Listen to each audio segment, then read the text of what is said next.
Welcome back to Sports Talk ATL. I'm Chase Earl, joined by Jake Gordon and Alex Lord. It's time for our Just Stop Tweeting moment of the day. If you're unfamiliar with the show, we scour Twitter, look for the worst takes possible, and we got a good one from Uncle Colin Cowherd, who he'll be featured a lot in this segment. I have a feeling in the future.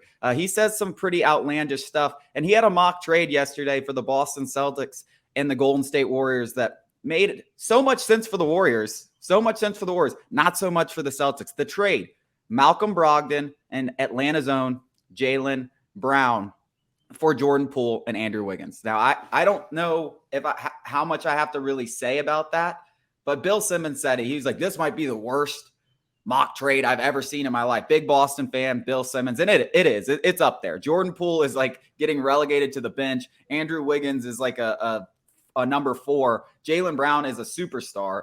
And Malcolm Brogdon is a pretty good bench priest that I would say is better than Jordan Poole. Might even be better than Andrew Wiggins. I think Malcolm Brogdon's absolutely better than Jordan Poole. I mean, Jordan Poole has he's slowly. He might be better than Wiggins. He might be the second best player in the trade. And the Celtics, who are trying to win a championship, are, I guess, just giving away their superstars. And this also entails that they would be signing Brown to a max contract and then just shipping them off for Jordan Poole and Andrew Wiggins. Quite a deal. But I do have to say something about Bill Simmons. That's so pot kettle of you to say it's the worst mock trade, because I read the Ringer. I see your Trae Young deals.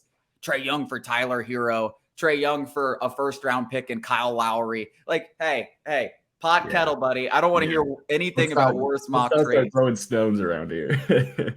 I will say, I do enjoy Colin Cowherd. A lot of people get so mad at him, but I just, to use one of his famous comparisons, he's like your friend's divorced dad. He just spews. He gets to going, and sometimes he'll hit it on the head. He's got a couple really, really good opinions, but other times he's just rambling, and you kind of have him on in the background. And if he's really getting going and saying something absurd, you kind of tune back in. But yeah, I don't mind Cowherd as much as other people. That trade is ridiculous, and we are going to poke fun at him for it because it was just an insane thing to say. But I don't think Cowherd's the worst guy of all time, like some people do.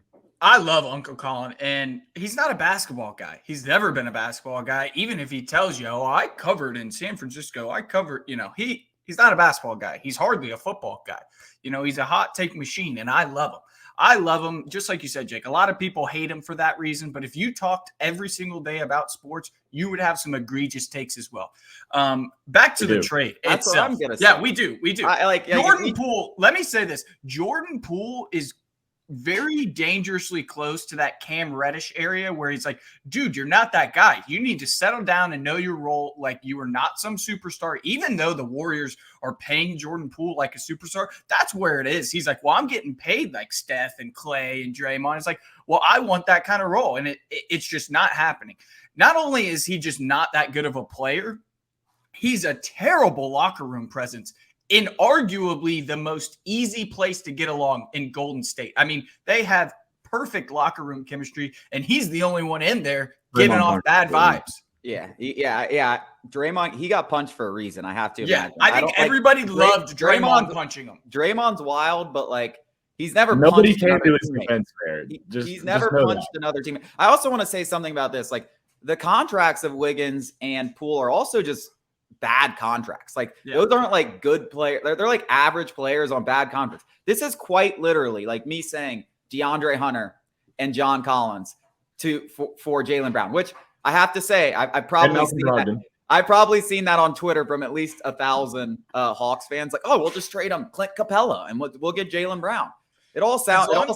It all sounds for any fan base, as long as the salaries match up, it makes sense. As long as your team is benefiting. I saw Suns fans talking about how DeAndre Ayton is actually a tradable asset. That guy is the least desirable. I mean, he's on John Collins' level. He's up there with John Collins. At least John Collins goes out there and gives it all. DeAndre Ayton's down there acting like a 6'6" guard, dude. You're 7 foot. Bang around a little bit, dude. Well, I think the NBA trade machine is the worst thing to ever happen.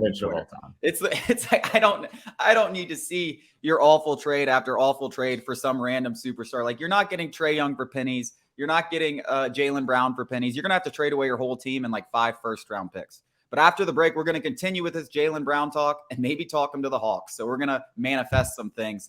Jaylen Brown to the Hawks.